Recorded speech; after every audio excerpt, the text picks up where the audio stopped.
Welcome kayo Malicious. Morcon naman ang lulutuin natin ngayon. Ito ang mga ingredients na gagamitin natin. Ito ang beef na gagamitin ko. Bali top side ito na part. Bali pigi kung sa baboy. Bali papalaparin ko muna yan. Then imamarinate ko sa soy sauce at lemon. Gagamit tayo dito ng tomato paste, flour, garlic, onion, laurel or bay leaf. Itong retaso ng carrots isasama natin to sa pagpalambot ng ating morcon. Salt and pepper to taste. Ito naman ang ipapalaman natin. Hotdog or sausage, pickled cucumber, carrots, hard-boiled egg, and cheese. Start na tayo. First step, palaparin muna natin itong ating beef.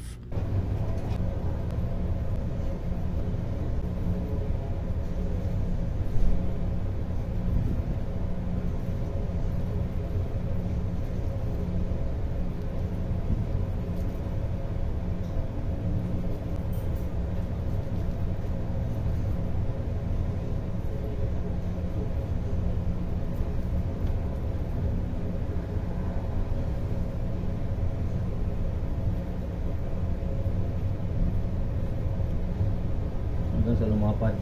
Ingat din sa paghihiwa para hindi mabutas. Pero kung sakasakaling hindi maiwasan na mabutas, okay din lang. At may magagawa naman tayong paraan.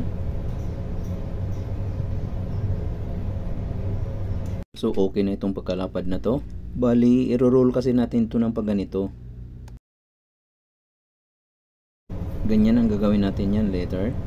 So papalaparin ko lang lahat yung mga natitira pa. After how many minutes? Ito na, natapos ko na pagpalapad lahat. Ito na, may kunting butas na pero okay lang yan. At this point, i-marinate ko lang doon sa soy sauce at calamansi juice.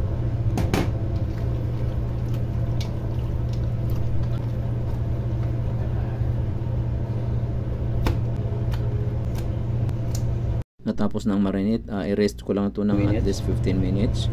After 15 minutes, proceed na tayo sa next step, paglalagay ng palaman. Iuna ko na ang carrot, next ang sausage. Pagkalanganin ng isang hiwa, gawin na natin dalawa. Sunod ang pickled cucumber, hard-boiled egg, at ang cheese. Then i-roll na natin. Ito na ang unang roll natin. So need natin itong talian. Dapat malalaking sinulid ang pantali natin at hindi pwede ang plastic at malusaw ito sa init. Nasa inyo na kung anong diskarte sa pagtali nyo. Importante maging buo siya at hindi siya kakalas pag niluto na.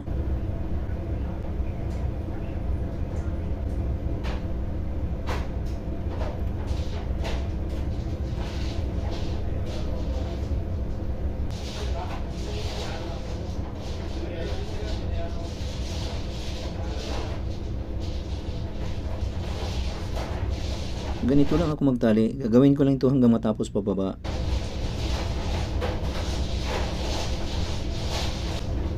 Eto na, natapos ko na pagtali. Kahit naman hindi siya masyadong dikit-dikit pagkatali, basta siguraduhin nyo lang na hindi siya kakalas. Gagawin ko lang itong paglalagay ng palaman at pagtatali doon sa iba pa hanggang matapos lahat.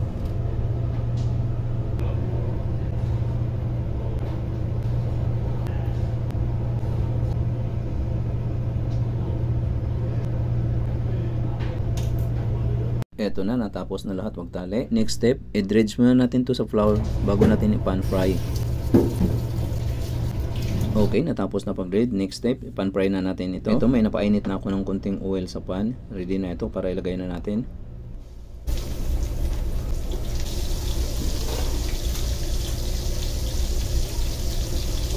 After a few minutes, baliktarin ko na ito. Need ko rin i-brown ang kabilang side nito.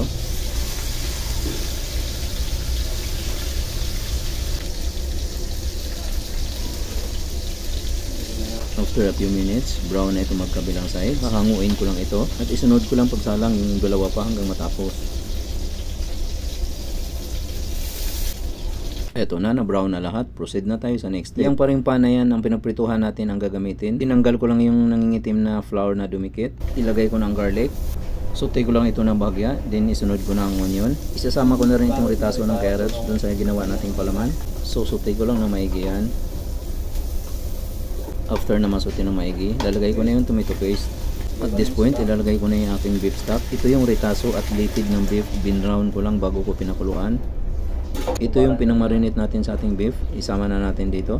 At magtitimpla na ako ng salt and pepper to taste. Maglalagay din ako ng bay leaf o laurel. At this point, ilalagay ko na yung beef. So palalambutin na natin to sa slow fire at least 1 hour and a half. I-check din natin after 30 minutes at need nating baliktarin. After 1 hour and a half, check na natin. Wow, look at that. What a nice smell.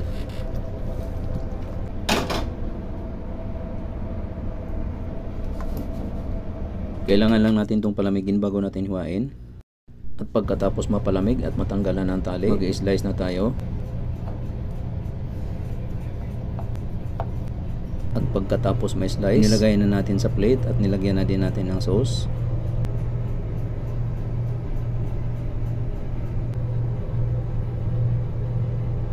Muli, ito na ang ating beef morcon. Thank you for watching.